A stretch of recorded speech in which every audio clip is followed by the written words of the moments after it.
याकुब 1 अध्यायको 17 पद सबैले पढौँ। मैले भर्खरै थाहा पाएँ बच्चाहरूको एउटा ग्रुप रहेछ, बच्चाहरूको ग्रुपले पनि त्यहाँ मजाले ठुलो स्वरले एक आपसमा पढौँ र याकुब 1 अध्यायको 17 पद एउटा सानो पद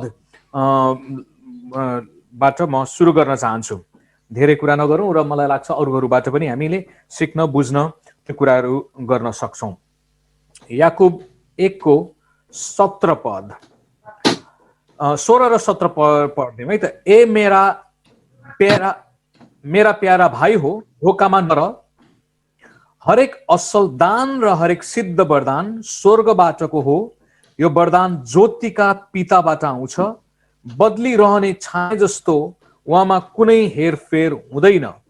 उहाँले आफ्नै इच्छाले सत्यको वचनद्वारा हामीलाई जन्म दिनुभयो, यस हेतुले कि हामी उहाँको सृष्टिको एक अगौटे फल जस्तै बन्न सकौं। विशेष गरिकन यसको कुरालाई हामीले हेर्ने हो भने 17 पदका कुरालाई जोड दिने हो भने हरेक वरदान परमेश्वरबाट आउँछ, स्वर्गबाट आउँछ, ज्योतिको परमेश्वर यो वरदान आउँछ। अब वरदान भनेर भन्दाखेरि अलिकति ब्रड सेन्समा हामीले कुराकानी गर्दाखेरि चाहे त्यो आत्मिकी वरदान होस्, चाहे त्यो भौतिक प्रकारका वरदान होस्, चाहे त्यो व्यवहारिक प्रकारका वरदान होस्, दान, वरदान, सिप, खुबी, असल आशिषहरू जो परमेश्वरबाट हामीले पाउँछौँ परमेश्वरबाट नै हो। अब निर्दिष्ट तपाईँले वरदानहरू भनेर भन्दाखेरि अब गिफ्ट, अंग्रेजीमा गिफ्ट भनिएको छ। गिफ्ट परमेश्वरले दिँदाखेरि त्यो कुनै पनि चिज जो प्रेमपूर्वक माथिबाट दिएको परमेश्वरले हामीलाई दिनुभएको, अनि यो कुरा चाहिँ परमेश्वरबाट नै आउँछ। र परमेश्वरको वरदान यदि परमेश्वरबाट असल कुराहरू आउँछन् भने त्यसलाई हामीले प्रयोग गर्नुपर्छ। चाहे सानो होस्, चाहे ठुलो होस्, चाहे मानिसहरूले पहिचान गरोस्, त्यसलाई सम्मान दियोस् नदियोस्, लुकेको होस्, जेसुकै होस्, हामीले त्यसलाई निरन्तर रूपमा परमेश्वरको राज्यमा प्रयोग गरिराख्न आवश्यक छ। हामीसँग जे छ त्यही नै। अहिलेको अवस्थामा यसो हेरौँ न, प्रविधि पनि एउटा परमेश्वरबाट हामीलाई मिलेको वरदान हो। मानिसहरूले ज्ञान बुद्धि लगाए, मानिसहरूले त्यो कुरालाई प्रयोग गरेर यो प्रविधि उनीहरूको आफ्नो उद्देश्य मूलतया अब इन्टरनेट, कम्प्युटरहरू, इमेलका कुराहरू चाहिँ आर्मीहरूको सूचना आदान प्रदान एकअर्कालाई गर्नको निम्ति भनेर बनिएको थियो। तर बिस्तारै यो चाहिँ सर्वसुलभ भयो र सबैले सर्वसाधारणले प्राप्त गर्न सक्यो र परमेश्वरले मान्छेलाई दिनुभएको त्यही वरदानहरूलाई हामीले प्रयोग गरेर हाम्रो परमेश्वरको महिमाको निम्ति, परमेश्वरको राज्यको वृद्धि र विकासको निम्ति प्रयोग गरिराखेका छौँ। अनि यो कुरा खुसीको कुरा हो। परमेश्वरको चाहना यही हो कि हामीसँग जे जस्तो छ त्यसलाई लगातार रूपमा प्रयोग गरिराखौँ। मलाई लाग्छ मैले दान वरदानको बारेमा बाइबल स्कुल, कलेजहरूतिर पढाउँदाखेरि कम्तीमा पनि यो वरदानहरूको बारेमा राम्रोसँग गर्यो भने 30-40 घण्टा त मजाले लाग्छ। त उत्साह दिन चाहन्छु, हामीसँग भएका वरदानहरू प्रयोग गर्नुपर्छ। आज म बिहान अपरझट एउटा घरमा घरमा सङ्गीत गर्ने काम थियो, अनि मलाई अचम्म लाग्यो। यस्तो राम्रो चित्र त्यो घरमा, त्यो पोर्ट्रेट पेन्टिङ देखेँ, अचम्म लाग्यो। सानो सानो चिजहरू मान्छेको अनुहार जस्तै बनाइरहेको त्यो गर्छ वरदानले। घरलाई शोभा दिने भयो, कला रहेछ। अनि हामीले प्रार्थना गऱ्यौँ, कुराकानी गऱ्यौँ, अनि उसको सानसानो मसिना नानीहरूलाई पनि सिकाउनलाई भने मैले पनि केही आइडियाहरू लिएँ भाइबाट।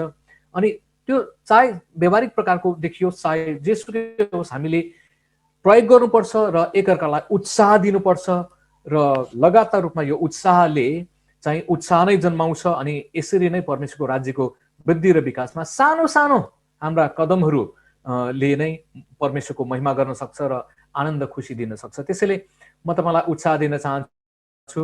तपाईँको हामी धेरै पटक ठुलो ठुलो वरदानलाई मात्र वरदान भनेर भन्छौँ। प्रभुले दिनुभएको आशिष, आर्थिक अवस्थालाई भन्छौँ, त्यसपछि फलानोले प्रचार गर्छ, शिक्षा दिन्छ, यो छ त्यो छ, ठुलो वरदानहरूको पछि हामी दौडधुप गर्छौँ। हल्ला खल्लाको कहिलेकाहीँ बढी चर्चा भइराखेका हुनसक्छ। त्यसैले तपाईँसँग जे छ त्यो कुरा चाहिँ दिने हो। त्यस्तै गरिकन यो प्रेरित 3 अध्यायलाई याद गर्नुहोला। प्रेरित 3 अध्याय त्यो दिनमा प्रार्थना गर्नको निम्ति प्रेरित को 3 अध्यायमा पत्रुसको साथी टिममा भएको व्यक्ति यूहन्ना छ अनि यो यूहन्ना दुईजना मानिस मिलेर उनीहरू नियमित रूपमा मन्दिरमा गएको छ प्रार्थना गर्नलाई।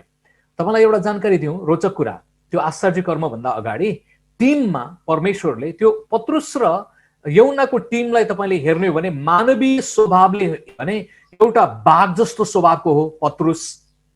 गर्जने, झोकी, रिस उठ्यो भने तरबार निकालेर बड्याङ्गै काट्दी पनि हाल्ने अनि पहिला मुख अलिकति बोली पनि हाल्नु पर्ने खतरा बाघ जस्तो नै गर्जने स्वभावको। उसलाई पेन्टिकोस्टको 2 अध्यायमा यिनीहरू जाडले मातेका छन् मथुहरू हो भनेर कराउँदाखेरि जुरुक्क उठेर उसले ओए दाजुभाइहरू तपाईले सोचे जस्तै हामी मात्या छैनौँ, परमेश्वरको आत्मा कारणले गर्दाखेरि हो भनेर प्रचार गरिहाल्यो।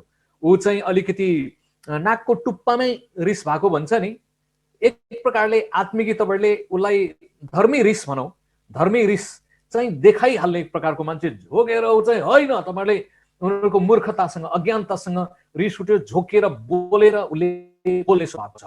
तर पत्रुसको टिममा भएको साथीलाई तपाईँले हेर्नुभयो भने त्यो टिमको साथी यूहन्ना ठ्याक्कै उल्टो स्वभावको छ।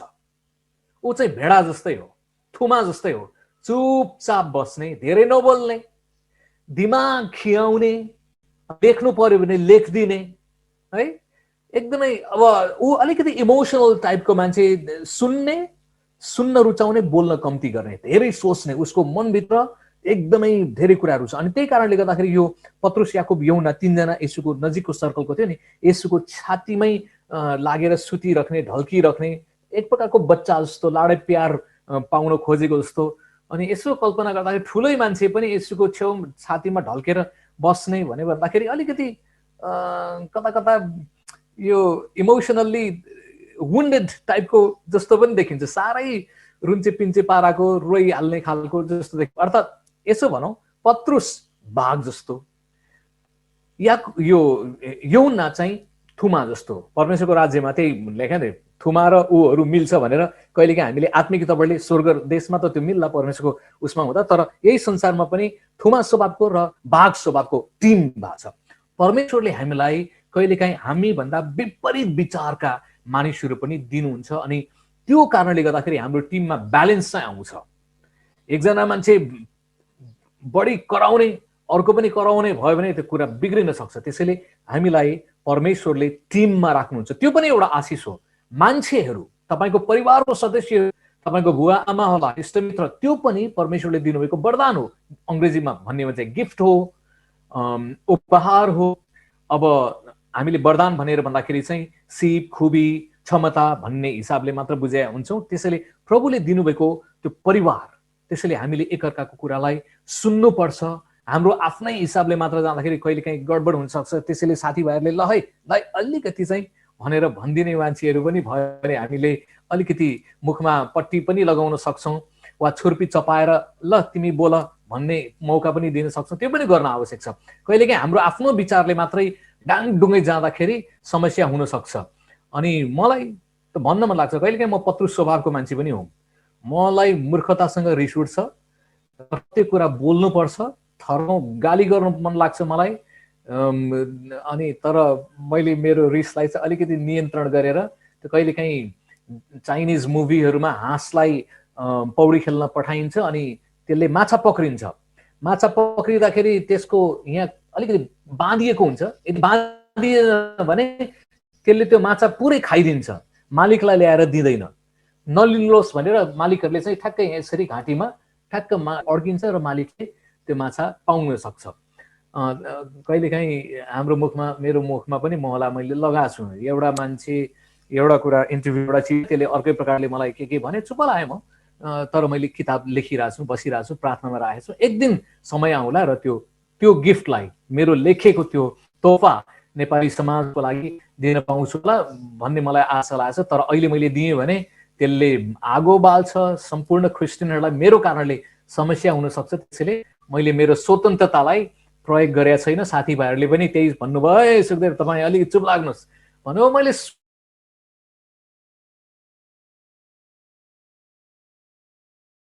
किनभने म चाहिँ पत्रिया छु, म तामाङहरू मेरो धाइ आमा हुनुहुन्थ्यो अनि सायद त्यही कारणले पनि होला है, अलिअलि तामाङको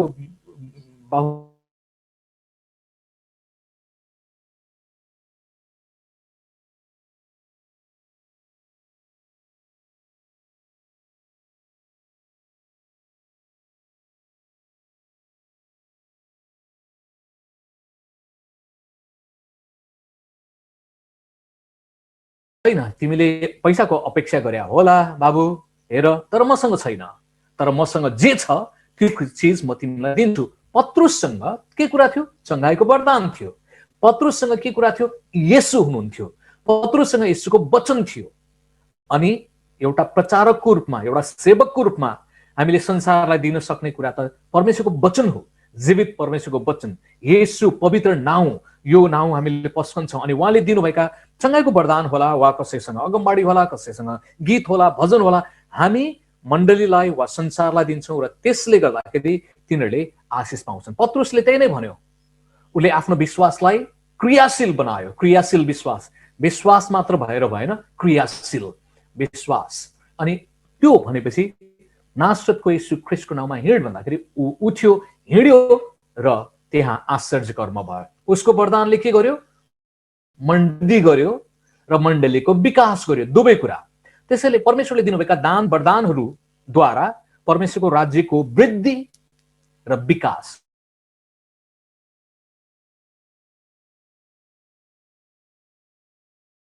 वरदानको कारणले गर्दाखेरि मण्डलीको वृद्धि हुन्छ, संख्यामा बढ्दै जान्छ।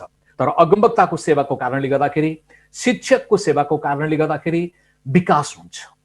पास्टरको सेवाको कारणले गर्दाखेरि विकास हुँदै जान्छ। प्रेरितको सेवकाईको कारणले गर्दाखेरि सेवामा कसरी बढ्ने भन्ने प्रकारको मानसिकता आउँछ, विकास हुँदै जान्छ।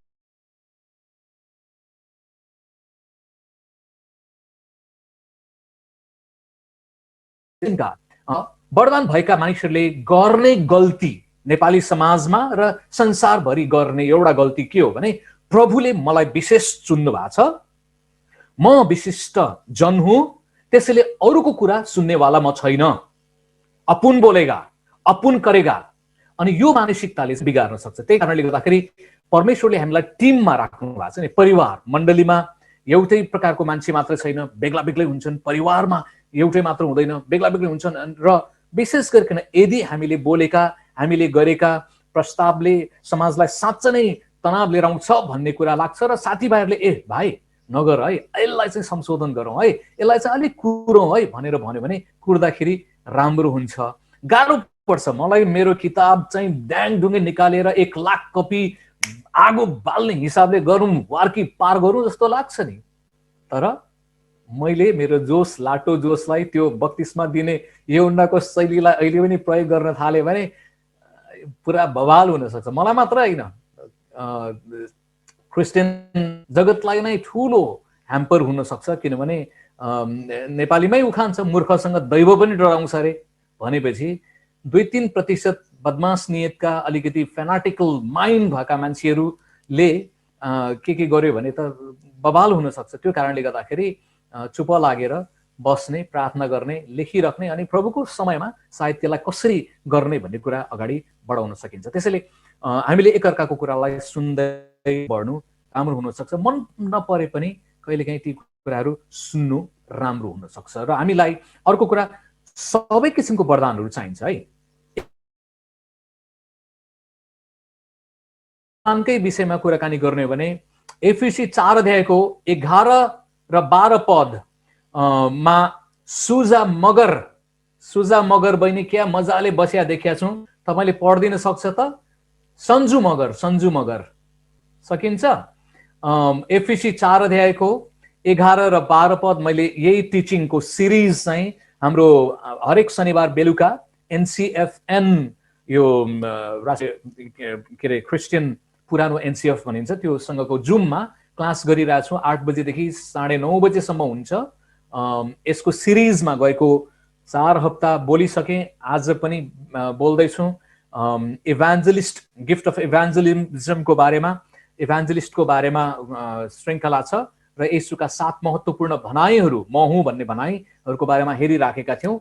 गएको हप्तामा 4वटा भनाइ सकिसक्यौँ र आज 3वटा भनाइ, यहुदीहरूको लागि त्यसको अर्थ के राख्थ्यो, अहिले हाम्रो नीति के अर्थ रहन्छ भन्ने कुरालाई हेर्दैछौँ। एफिसी 4 अध्यायको 11 र 12 पद सन्जु मगर बहिनीले ठुलो स्वरले पढ्दियौँ। तपाईँको साउन्डलाई बन्द छ, त्यसलाई खोलेर त्यसपछि अरूहरूले पनि तपाईँको आफ्नो बाइबलमा पढ्न सक्नुहुन्छ है। वरदानको कुराकानी गर्दाखेरि त्यहाँ एउटा लिडरसिप गिफ्ट सम्बन्धी वरदानहरू छ निर्दिष्ट। तपाईँले ल सन्जु अनि उहाँका वरदानहरू चाहिँ यी नै थिए कि कोही प्रेरितहरू, कोही अगमवक्ताहरू, कोही प्रचारकहरू, कोही मण्डलीका पास्टरहरू र कोही शिक्षकहरू बनुन् कि ख्रिस्टको शरीर निर्माण होस् र सेवाको काम गर्न सन्तहरू सुसज्जित हुन्। आमेन। कतिसम्म भन्नु? त्यति नै ठिक छ, त्यही नै ठिक छ।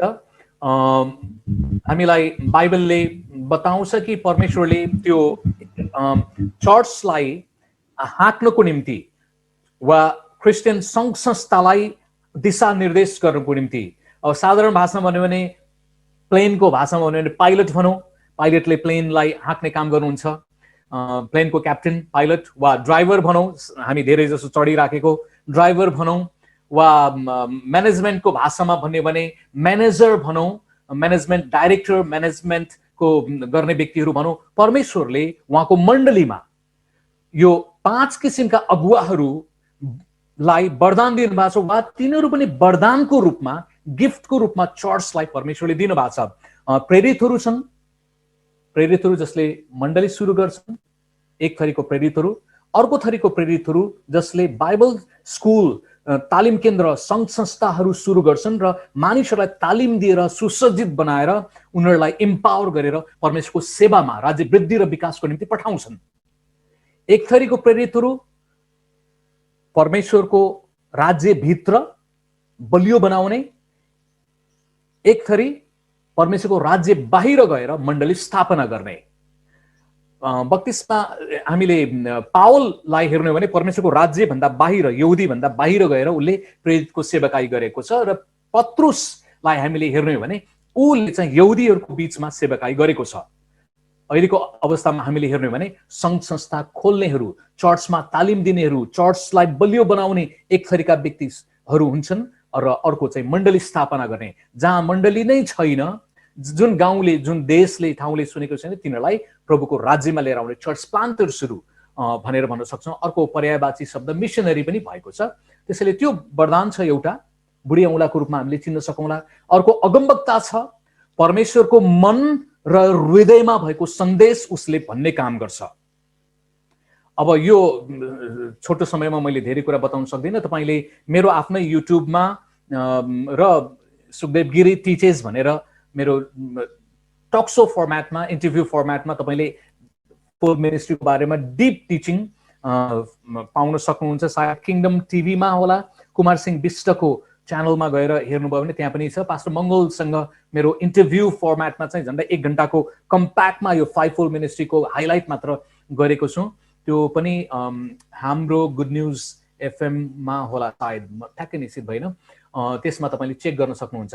त्यसैले अगमवक्ताहरू छन्, परमेश्वरको मन र हृदयमा भएको, प्रभुले दिनुभएको वरदान हो। परमेश्वरले दिनुभएको वरदान, अगमवक्ताहरूको आवश्यकता पनि मण्डलीलाई छ, अनि परमेश्वरले दिनुभएको कुरो तिनीहरूले लिएर आउँछन् शक्तिशाली अभिषिक्त रूपमा।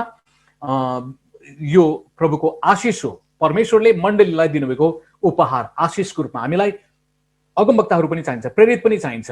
त्यस्तै गरी प्रचारक, इभान्जेलिस्टको बारेमा हामीलाई चाहिन्छ, जसले सुसमाचार, बेसिक गस्पल सेयर गर्ने काम गर्छ, र उसको कारणले गर्दाखेरि मण्डलीको वृद्धि हुन्छ।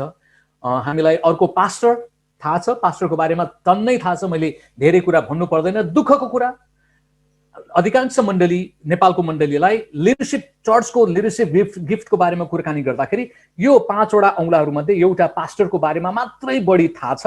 चर्चको पास्टर को हो भनेर हामी भन्छौँ, चर्चको लिडरसिप टिममा को छ भनेर हामी सोध्दैनौँ पनि। हामी मिडिया वर्करहरूले पनि गल्ती गरेका छौँ। पास्टर बाउ, पास्टर बाउ, पास्टर बाउ भनेर चाहिने भन्दा बढी नचाहिने उनीहरूलाई सम्मान मान दियौँ, अनि मलाई लाग्छ त्यो कुरा पनि गर्नु हुँदैन। शिक्षक होला, प्रेरित होला, अगमवक्ता होला, वा प्रचारक होला, किन हामीले समान किसिमले सम्बोधन नगर्ने? हाम्रो शब्दकोशमा किन हजुर, मौसुफ, त भनेर यो आफै नै विभाजित छ नि, एउटा विभेदपूर्ण शब्द छ नि, त्यो कुरा हामीले किन गर्ने? तपाईँ भनेपछि तपाईँ भनौँ न, वा सबैलाई एउटै किसिमको गरौँ। गुरुबाउ भनेर चाहिने भन्दा बढी उचाल्नु चाहिँ हुँदैन भन्ने लाग्छ।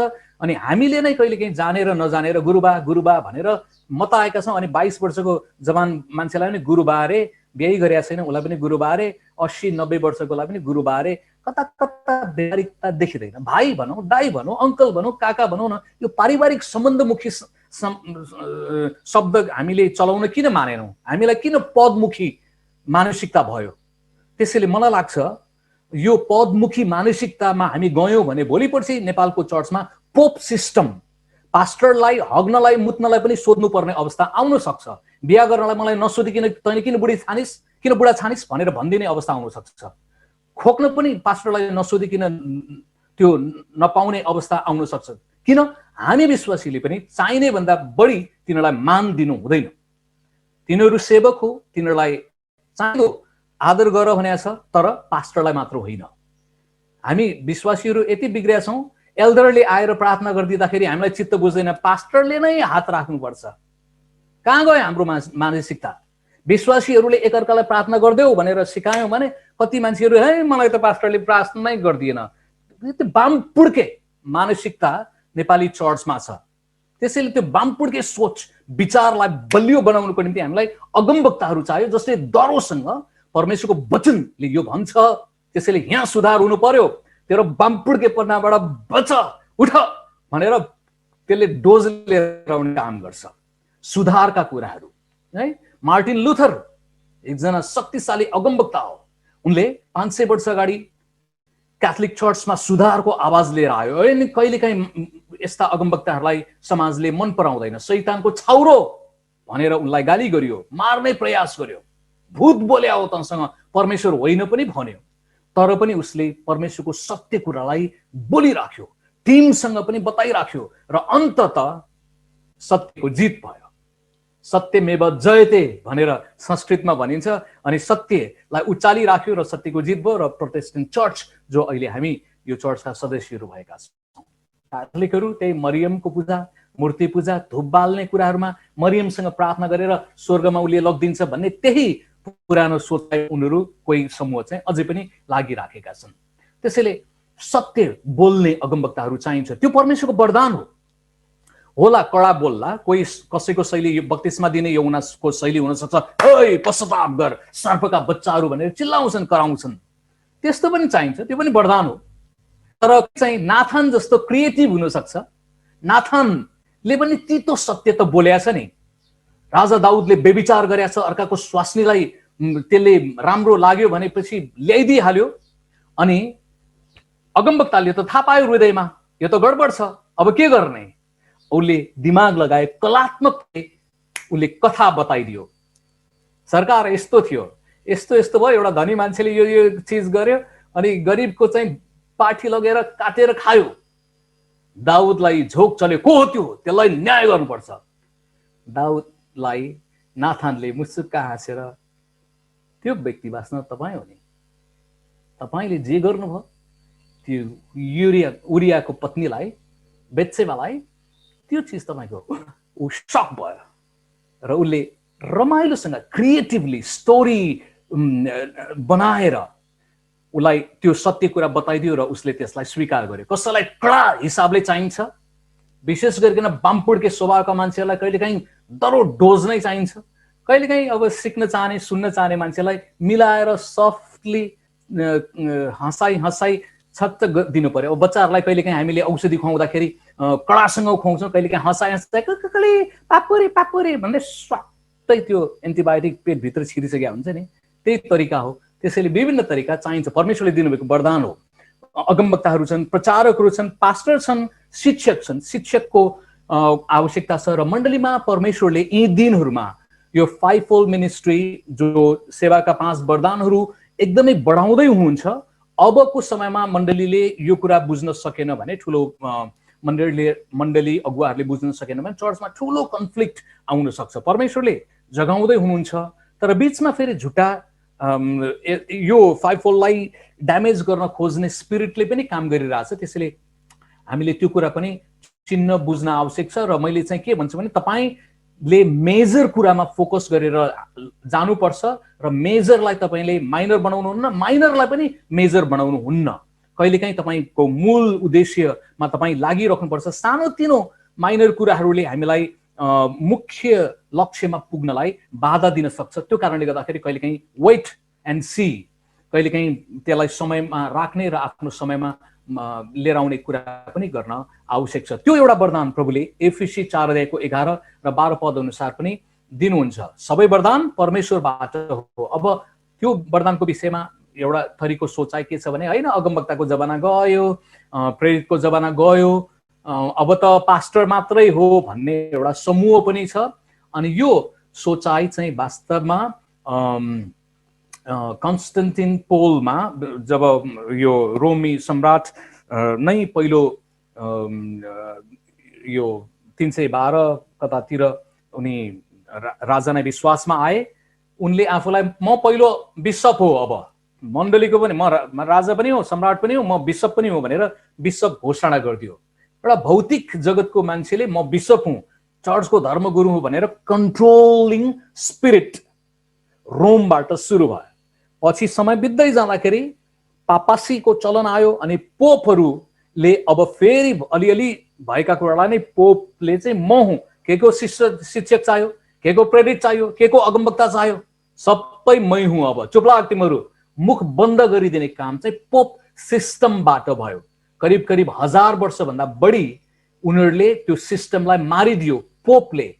याद गर्नुहोस् है। त्यसैले कुनै सिद्धान्तले यो शिक्षा अगमवक्ता अहिले चाहिँदैन, प्रेरित चाहिँदैन भनेर भन्छ भने ऊ पोपको सिस्टममा सहमति भइरहेछ। पोपले जुन कुरा लुट्यो नि परमेश्वरको वरदान, त्यसलाई क्याप्चर गरेको थियो अनि त्योसँग सहमति हुने शिक्षाले गर्दाखेरि यो जमाना गयो भनेर भन्छ। अनि तिनीहरूले यो कुरा बुझ्न आवश्यक छ। पोपको स्पिरिट शैतानबाट थियो कि परमेश्वरबाट थियो भनेर हामीले हेर्नुपर्ने हुन्छ। र हामीले राम्रोसँग हेर्यौँ भने पोपको विचारधाराहरू जो आयो पापासीबाट, पोप सिस्टम, त्यसले मण्डलीलाई मूर्ति पूजामा, मण्डलीलाई एकाधिकारमा लग्यो नि, जो चाहिँ परमेश्वरको इच्छा भन्दा ठ्याक्कै उल्टो थियो। त्यसैले जसले आज प्रेरितको जमाना गयो, अगमवक्ताको जमाना गयो भनेर भन्छ, ऊ घुमाउरो फिराउरो पाराले उनले के भन्दैछ, म पोपसँग सहमति हुन्छु, अर्थात् पोपसँग सहमति हुनु भनेको म शैतानसँग सहमति जनाउँछु। त्यसैले आज त पास्टर मात्रै हो, चर्चको अगुवा पास्टर मात्रै हो भन्ने विचार असुरक्षित पास्टरबाट आउने विचार हो। त्यसैले यो कुरा हामीले बुझ्न आवश्यक छ। यो सैद्धान्तिक समस्या भन्दाखेरि पनि यो स्पिरिचुअल अट्याकको समस्या हो। सिद्धान्त हाम्रो चर्चले मान्छ मान्दैन भन्ने कुरै होइन। तिमीहरूको हाम्रो चर्चमा शैतानले काम गरेको छ कि छैन यो क्षेत्रमा भनेर बुझ्ने, आँखा खोल्ने विषयमा कुरा हो। र शैतानले चर्चलाई यो गिफ्ट चाहिँदैन, एउटा मात्र भए हुन्छ, यो औँलाले मात्रै काम गर्ने हो भन्न मिल्छ? यो एउटाले मात्रै काम गर्ने भन्ने मिल्दैन। चारवटैबाट चाहिन्छ नि। परमेश्वरले दिनुभएको त सम्झी है भनेर दायाँ हातमा पनि बायाँ हातमा पनि खुट्टामा पनि छ, उता पनि छ, 4 चोटि सम्झी, मत्ती, मर्कुस, लुका, यौना, 4वटा भाग जस्तै तँलाई मैले सम्झिनलाई यो चिज दिएको छु भनेर भन्नुभएको कुरा चाहिँ हामीले भुल्नु हुँदैन। त्यसैले हामीलाई विभिन्न प्रकारका वरदान भएका मानिसहरू चाहिन्छ र पास्टरहरू पनि हुनुहुन्छ। अनि हामी पास्टरको सेवामा गर्नेहरूले नम्र भएर हामीले चाहिँ है म मात्र व्यक्ति होइन है भनेर अधिकार बाँडफाँड गर्ने, अरूहरूलाई पनि, अरू अगुवाहरूलाई पनि विश्वास गरेर लौ बढौँ भनेर भन्नुपर्ने अवस्था छ। अहिले त स्वाभाविक रूपमा हरेक व्यक्तिहरूले आफ्नो गिफ्टलाई विकास गर्ने राम्रो मौका पनि पाएको छ। अब घर घरमा नै चर्च इन अ सेन्स गर्नुपर्ने भयो नि त। घर घरमा नै चर्च, अब घरको त्यो व्यक्तिले सञ्चालन गर्नु पर्यो, भेटी उठाउनु पर्यो, वचन बाँड्नु पर्यो। घर घरमा एकजना एक प्रकारले थाहा नपाउँदो पाराले अगुवा लिडरसिपमा बढ्ने मौका पायो। मलाई लाग्छ यो कोभिडको यो महामारीको समयमा एउटा कुभलाइबाट पनि फाइदा आउने कुरा चाहिँ मान्छेहरूको आफ्नो दान वरदान बोल्ने कुराहरूमा विकास गर्ने मौका चाहिँ पाउन सक्छ। आफ्नै घरलाई प्रचार गर्ने अनि आफ्नै ठाउँका मानिसहरूलाई जुमबाट होला हैन, विभिन्न तवरले धेरै व्यक्तिहरूबाट नयाँ स्वादहरू, नयाँ आशिषका कुराहरू हामीले सुन्छौँ, बुझ्छौँ। र मलाई लाग्छ हामीले जहिले पनि एक्टिभली भन्न आवश्यक छ, मलाई येशू मात्र होइन, मलाई येशूको जन पनि चाहिन्छ। आमेन। र मलाई येशू अनि कहिलेकाहीँ येशू मात्रै, अनि कोही कल्चरमा चाहिँ मलाई येशू र पास्टर भए पुग्छ। अरू विश्वासीसँग संगति मलाई राख्नु छैन, सम्बन्ध राख्नु छैन भन्ने मानसिकता छ। कोरियामा तपाईँ जानुभयो भने कोरियन मानसिकता भनेको मोक्सालिङ भन्छ, पास्टर भनेको देउता सर नै मान्छ। तिनीहरूले देउताको विकल्प भने जस्तै नै भयो, चाहिने भन्दा बढी आदर उनीहरूले दियो। अनि त्यही कारणले आजभोलि कोरियाबाट सबैभन्दा बढी झुटा शिक्षाको ग्रुपहरू आइरहेछ। किन? भावनावादमा गयो। एउटा शब्द याद गर्नुहोस् है, भावनावादी। परमेश्वरले बोल्नुहुन्छ, तर बोल्नु हुँदा हुँदै कहिलेकाहीँ त्यो एउटा तरिकाबाट अभिषेक होला, आशिष होला, तर त्यही कुरालाई नै प्याटर्न बनाएर बढ्नु भनेको भावनावादी हो। अनि हामी भावनावादबाट चाहिँ एकदमै बच्न आवश्यक छ। पुरानो नियममा केही अगमवक्ताहरू छन् जसले चाहिँ नुन हालेको कारणले गर्दाखेरि त्यो पानी शुद्ध भयो। अब त्यो अगमवक्ताले सबै मिनिस्ट्रीमा नै नुन बोकेर हिँड्ने, नुन छर्ने गर्न थाले भए त्यो भावनावादी हुन सक्थ्यो। त्यसैले हामी एकपल्ट परमेश्वरले एउटा कुराले प्रयोग गर्नुभयो, आशिष दिनुभयो भने त्यो नुनलाई उसले हाइलाइट गर्दै गएकै छैन। त्यस्तै गरी मोसाले एउटा पानी तितो हुँदाखेरि, प्रस्थान सायद 11देखि 15 अध्याय कतातिर छ, पानी तितो हुँदाखेरि परमेश्वरले रुख देखाइदिनु भयो, त्यो रुखको चिज हाल भन्नुभयो। मोसाले कहिले पनि अरू मिनिस्ट्रीको टाइममा प्रभुले मलाई यसरी अभिषेक गर्नुभएको थियो, अब म त्यही रुखको जरा हाल्छु यहाँ चाहिँ भनेर रुखलाई हाइलाइट गरेका छैन उसले। यदि रुखलाई उसले हाइलाइट गरे भए, त्यो काठको टुक्रालाई हाइलाइट गरे भने त्यो भावनावादी हुन्थ्यो। परमेश्वर सृजनात्मक हुनुहुन्छ, परमेश्वर रचनात्मक हुन्छ। परमेश्वरले कुनै समयमा नुनलाई प्रयोग गर्नलाई भन्नुभयो, कहिले पानीलाई, कहिले काहीँ त्यो एउटा शालिक बनाउन लगाउनुभयो जसलाई सर्पले टोकेका थिए। सर्पले टोकेका मान्छेले त्यसलाई हेर्दाखेरि त्यो हेरेर बाँच्यो। पावलले सबै ठाउँमा लहै हिँड्दै बनाएर बोकेर हिँडेकै छैन। पावलले त्यही शालिक बोक्दै सबैतिर लहै भनेर येशूको विकल्प, परमेश्वरको विकल्पको रूपमा गर्दै भए त्यो भावनावादी हुन्थ्यो। त्यसैले कहिलेकाहीँ अगमवक्ताहरूले गर्ने गल्ती चाहिँ उनीहरू भावनावादी भएर बग्न खोज्छ। एकपटक भयो होला, ठिकै छ, तर कहिलेकाहीँ त्यसलाई कन्ट्रोल गरेर, नियन्त्रण गरेर आफैले, अगमवक्ताको हातमा नै अगमबाडीको आत्मा कन्ट्रोलमा हुन्छ। उसले त्यसलाई कसरी प्रेजेन्ट गर्ने भन्ने कुरा पहिलो कोरिन्थी 14 अध्यायले बताउँछ, 12 अध्यायले पनि हामीलाई त्यो कुरा बताइराखेको छ। त्यसैले हामी भावनामा नबगौँ र साथीभाइहरूको कुरा पनि सुन्न बुझ्न चाहिँ आवश्यक छ। वरदानको बारेमा अझै कुराकानी गर्ने भने पहिलो कोरिन्थी 12 अध्याय पनि लेखिराख्नु होला, 4 देखि 9 पद, 11 पदसम्म। पहिलो कोरिन्थी 4 अध्यायको 12 अध्यायको 4 देखि 11 सम्म। ल, हाम्रो विश्वास भाइलाई मैले देखेको छु। विश्वास भाइ, तपाईलाई के छ, तपाईको सुरिलो आवाजबाट लङ टाइम नोसी, हेलो हाई, जुमले चाहिँ हामीलाई भेट गराइदिएको छ। हामीलाई भेटाइदिने थोमस भाइ अनि विक्रम भाइ, तपाईँलाई धन्यवाद छ। ल, विश्वास भाइले यसो पढिदिनुहोस् न त, पहिलो कोरिन्थी 12 अध्यायको 4 देखि 11 पदमा धर्मशास्त्र बाइबलमा त्यहाँ अर्को प्रकारको वरदानहरूको समूह छ जो परमेश्वरले मण्डलीको उन्नति प्रगतिको निम्ति दिनुभएको छ। अनि यो वरदान पनि हामीलाई चाहिन्छ। हामी एक्सट्रिमिस्ट हुनु हुँदैन। कहिलेकाहीँ चाहिँ दाल मनपर्छ, दाल मात्रै पिउने भयो भने दाल बहादुर भयो। कोही मान्छेलाई भात मात्रै खान्छन्, भात बहादुर भयो, बुढी ड्याममा हुला। साग पनि खानु पर्यो, भेराइटीका खानेकुराहरू हामीलाई चाहिन्छ नि। परमेश्वरले उहाँको मण्डलीको वृद्धि र विकासको निम्ति हामीलाई विभिन्न प्रकारका दान वरदानहरू दिनुभएको छ। अघि हामीले यो एफिसी 4 अध्यायमा हेऱ्यौँ नि, 5 किसिमको भेराइटी, पञ्चतत्व भनिन्छ नि संसारमा, आगो, पानी, घाम, माटो, अन्न भने जस्तै तिनीहरूको कारणले गर्दाखेरि जीवनको अस्तित्व छ। त्यो कुराको सन्तुलित सम्मिश्रणले गर्दाखेरि हामी बाँच्न सक्छौँ, हामी जिउन सक्छौँ। त्यसरी नै परमेश्वरको मण्डलीमा वृद्धि उन्नतिको निम्ति त्यो 5वटा लिडरशिप टाइपको गिफ्ट भएका मान्छे राखिदिनु भयो। अब अर्को प्रकारको गिफ्ट छ परमेश्वरले दिनुभएको वरदानहरू। विश्वास भाइ, तपाईँले पाउनुभयो भने पढिदिनुहोस् न त। ल, 12 को 4 देखि 11 सम्म।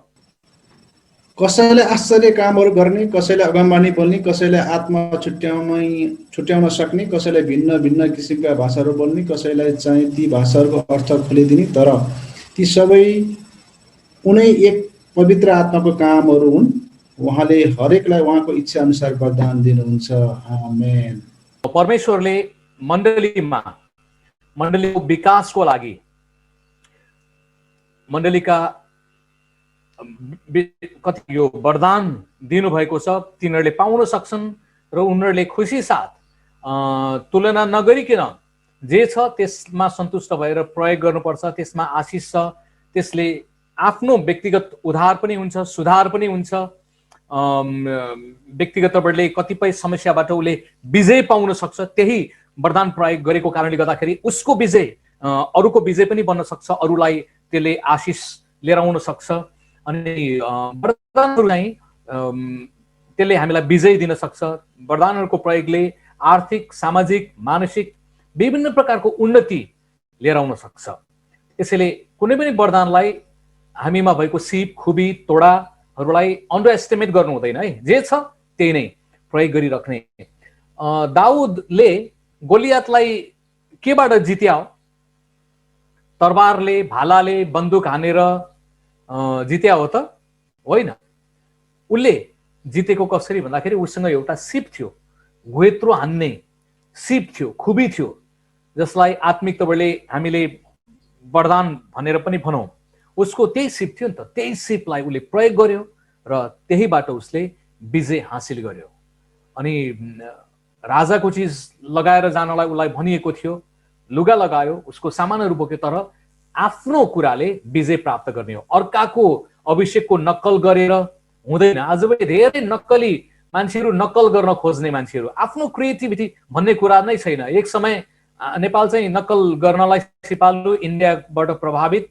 एक समय राजे समालको नक्कल गर्थे, लामो लामो कपाल ठ्याक्क पाल्थे, है भनेर कराउन मन लाग्थ्यो।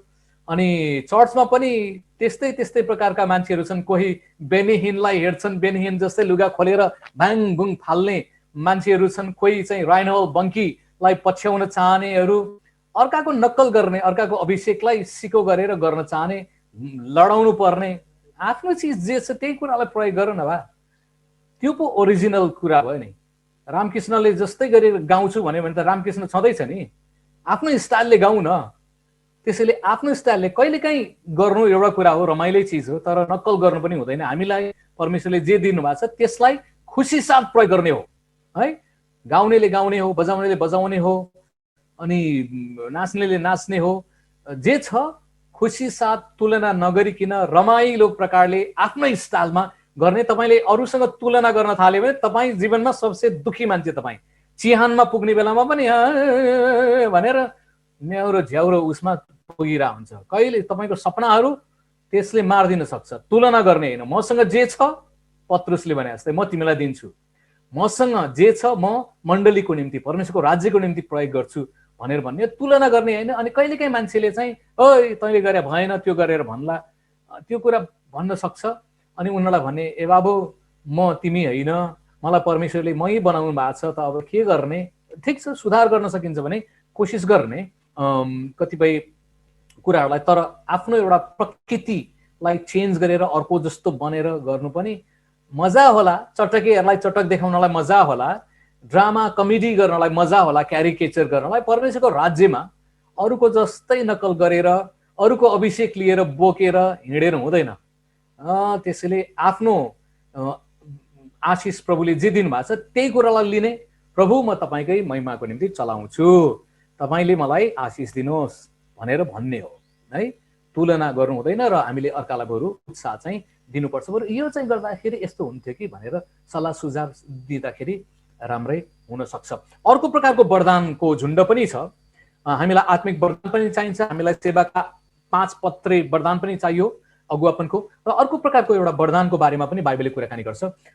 रोमी 12 अध्यायको 3 र 6 पदलाई पनि हेरेर मेरो पाटोलाई म अन्त गर्न चाहन्छु। र एउटा कोरस सिकाउँ भन्ने मनमा लागिरहेको थियो। समय मिलेछ भने कोरस सिकाइदिउँ होला है। के छ, कोरस सिक्ने मन गरेका मान्छेहरूले यसो मलाई हातले औँलाले यसो गरेर देखाइदिनु भयो भने हुन्छ भन्ने कुरा बुझौँला। नत्र होइन, सिक्ने मन छैन रहेछ, साथीभाइहरूलाई पट्यार लागेछ यो दारीवाला बुढाको कुरा सुन्नलाई भनेर म बुझ्नेछु। के छ, कोरस सिक्ने, ओहो बाबुहरूले, नानी बाबुहरूले चाहिँ हात उठा देखेँ, ल तिमीहरूलाई पुरा सिकाउँछु, ल तिम्रोहरूकै लागि भयो भने म त्यो कोरस चाहिँ सिकाउँछु है। एउटा सजिलो ट्रिनिटीसँग, त्रिएक परमेश्वरसँग सम्बन्धित कोरस छ। पहिला हामी रोमी 12 अध्यायको 3 र 6 पद पढौँ। सानो त्यो बाबुहरूले विकास तमाता भन्ने भाइकोमा बच्चाहरू देखेका छु मैले, मजाका बच्चाहरू, सानसाना भुरा भुरीहरू देखेका छु। कोठामा बस्दाखेरि पनि उनीहरूले नाकमा जे होस् मोला लगाएछ, गाउँघरको भाषामा भने मोला लगाएछ। त्यो पनि राम्रै कुरा हो, भिडभाडमा भा भएर होला। हरिवंशको आचार्यको शब्दमा चाहिँ अर्कै भन्थ्यो, त्यसलाई नभनु अहिले, साह्रै बढी सिरियस कुरालाई ऊ होला है। ल नानी बाबुहरूले पढ्न सक्छ विशाल तमाता वा त्यो चिल्ड्रेन होमको बच्चाहरूले रोमी 12 अध्यायको 3 र 6 पद है।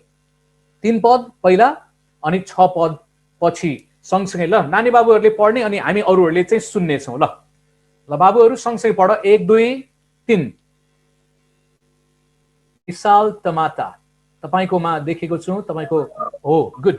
किनभने मलाई दिएको अनुग्रहद्वारा तिमीहरू मध्ये हरेकलाई म ग्रहण गर्दछु, जसले आफूलाई जस्तै सम्झिनु पर्दछ, यसभन्दा बढी नसम्झोस्। तर परमेश्वरले हरेकलाई दिनुभएको विश्वास नबमोजिम सन्तुलन विचारमा सोचोस्।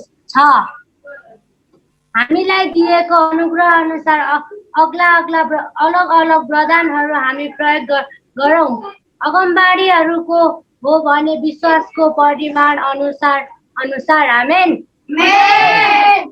आमेन। ल थ्याङ्क यू नानी, तिमीलाई धन्यवाद, राम्रै गरेछौ। त्यो सबैले पढ्दाखेरि गजाङ बजाङ हुन्थ्यो अनि एकजनालाई पठाएछौ, गुड चोइस।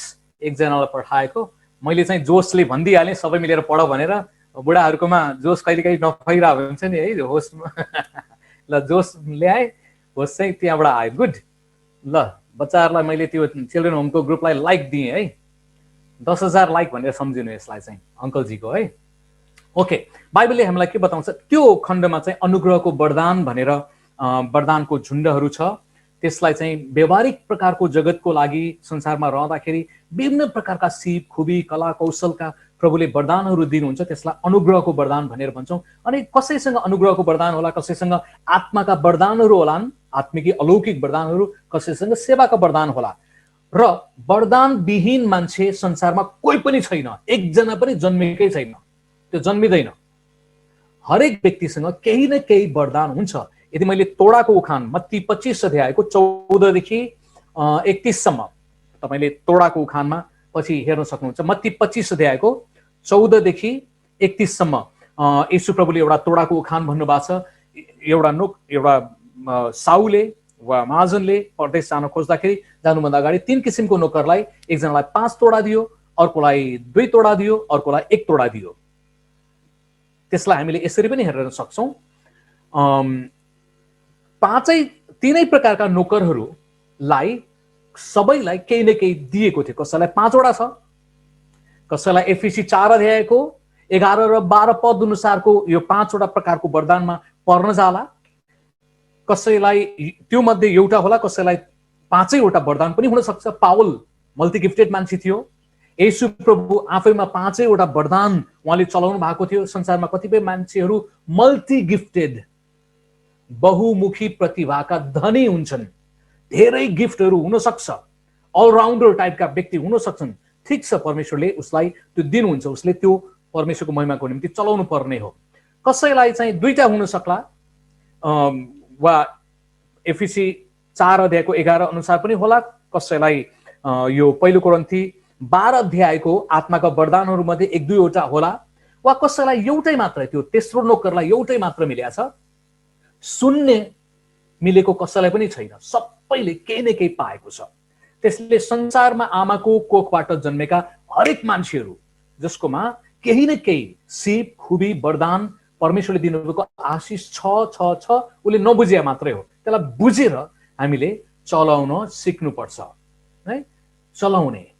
अब मिडियाको हो भने मिडियामा थोमस भाइ मिडियाको पर्सन एकजना हुनुहुन्छ हैन, विश्वास भाइ मिडियाको प्यासन लिएर गरिराखेको व्यक्ति हुनुहुन्छ।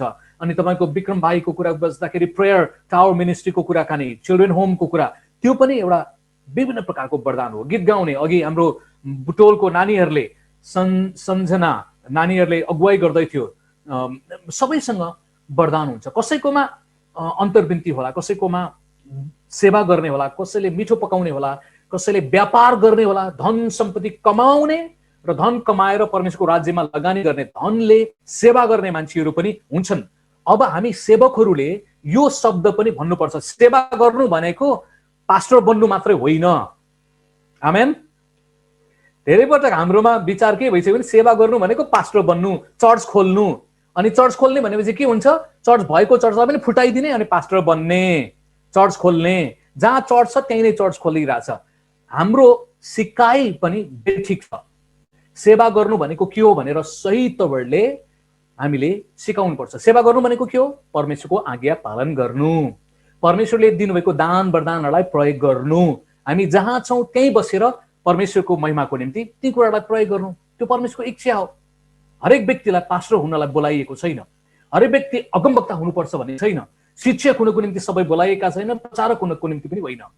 परमेश्वरले उहाँको तजबीज मर्जी अनुसार हरेकलाई दान वरदानहरू दिनुहुन्छ र हामीले तुलना नगरिकन जे छ त्यसैमा खुसी मनाउनु पर्छ।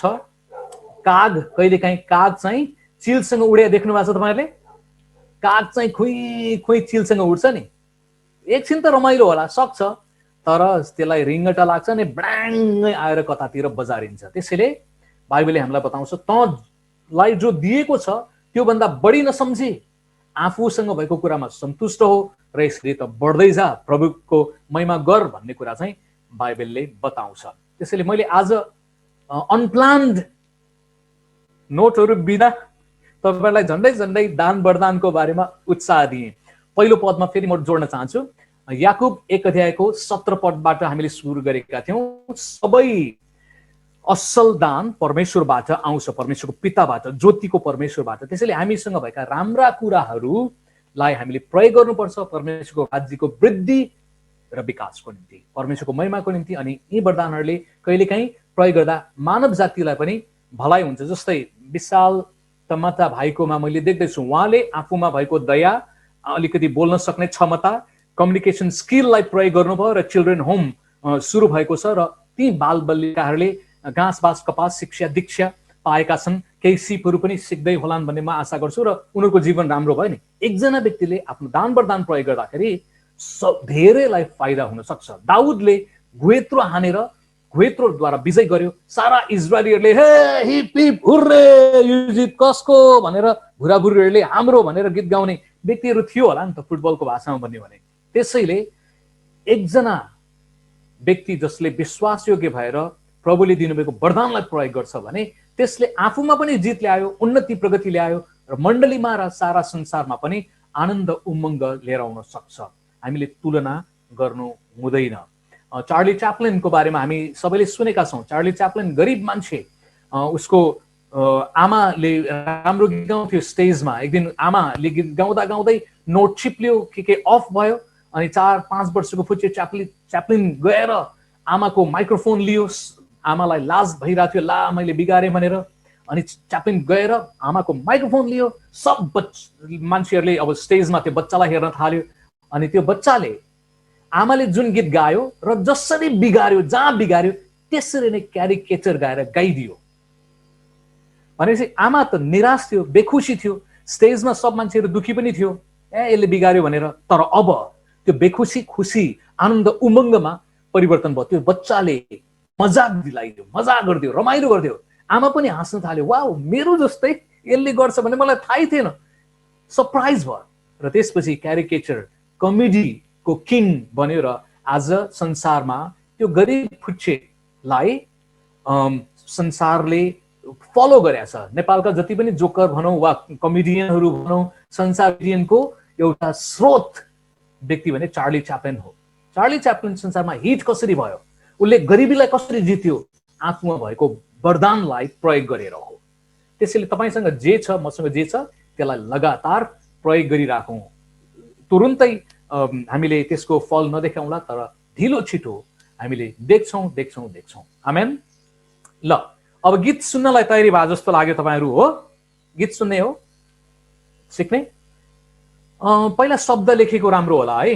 ठ्याक्कै म प्लानमा भइदिए मैले स्क्रिनसट गरेर गीत टाइप गरेर दिइहाल्थेँ, तर त्यो छैन। त्यसैले पहिला शब्द लेख्नेले लेख्दै गरौँ।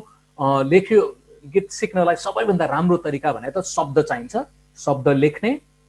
अनि शब्द अझ आजभोलि प्रविधिको कारणले गर्दाखेरि सजिलोको निम्ति सायद मोबाइलमा तपाईँले रेकर्ड गर्दै गर्दाखेरि पनि समय चाहिँ बचत हुन सक्छ। मैले पहिलाको जस्तै 1 घण्टा लगाएर सिकाउनु पर्दैन, 1-2 चोटि गाइदियो भने तपाईँले सजिलैसँग त्यो रेकर्ड हुन्छ र फेरि फेरि घरिघरि सुनेर सिक्न सक्नुहुन्छ। सजिलो कोरस छ। ट्रिनिटी, त्रिएक परमेश्वरको बारेमा कोरस हो यो। त्यसैले यो कोरसबाट पनि, यो सानो कोरस जो तपाईँले चर्चमा गाउन सक्नुहुन्छ, पछि पनि त्रिएक परमेश्वरलाई सम्झनलाई र त्रिएक परमेश्वरमा हामी विश्वास गर्छौँ भन्ने कुरा पनि यसले देखाउँछ। बाइ द वे, हाम्रो चर्चको नाम त्रिएक चर्च हो है। त्रिएक चर्च, माधवपुर, चितवन।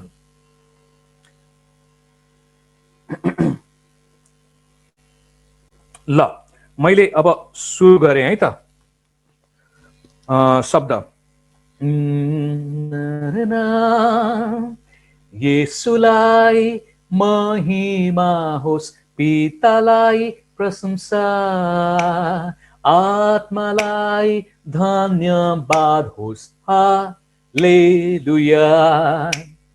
पितालाई महिमा होस्, पुत्रलाई प्रशंसा, आत्मालाई जय जयकार होस्, हालेलुया। येशुलाई महिमा होस्, पितालाई प्रशंसा, आत्मालाई धन्यवाद, हालेलुया। पितालाई महिमा होस्, पुत्रलाई प्रशंसा, आत्मालाई जय जयकार होस्, हालेलुया, हालेलुया, हालेलुया। बच्चाहरूले स्न्याप गरे चुटकी बजाएर चाहिँ रमाइलो लाग्यो है। ल, चुटकी बजाउँदै फेरि सबैले गाउने कोसिस गरौँ। येशुलाई महिमा होस्, पितालाई प्रशंसा, आत्मालाई धन्यवाद होस्, हालेलुया। ल, येशुलाई महिमा होस्, पितालाई प्रशंसा, आत्मालाई धन्यवाद होस्, हालेलुया। पितालाई महिमा होस्, पुत्रलाई प्रशंसा, आत्मालाई जय जयकार होस्, हालेलुया, हालेलुया, हालेलुया। ल, तपाईले यो रेकर्ड भएको छ भने फेरि फेरि सुनेर गर्न सिक्न सक्नुहुन्छ। शब्द स्पष्ट छ। येशुलाई महिमा होस्, पितालाई प्रशंसा, आत्मालाई धन्यवाद होस्, हालेलुया। त्यसपछि रिपिटेडमा पितालाई महिमा होस्, पुत्रलाई प्रशंसा, आत्मालाई जय जयकार होस्, हालेलुया। त्रिएक परमेश्वरको बारेमा एउटा चर्चा गर्नलाई, सिक्नको निम्ति पनि ढोका खोलिदिने एउटा कुरा हो। हामी नेपालको मण्डली प्राय त्रिएक परमेश्वरमा, परमेश्वर पिता, पुत्र, पवित्र आत्मामा विश्वास गर्छौँ र उहाँ को ज्ञान चाहिँ गीतद्वारा पनि हामीले फैलाउन सक्छौँ। सायद मेरो विचारमा मेरो तर्फबाट आजलाई यति नै होला। बाँकी समय विक्रम भाइलाई मैले फिर्ता दिएँ। केही छन् जिज्ञासा, प्रश्न, अलिकति क्युरियोसिटी छ भने हामी कुराकानी गर्न सक्छौँ होला। It's up to you. Thank you. धन्यवाद सबैको धैर्यताको लागि। प्रभुले सबैलाई आशिष दिउन्।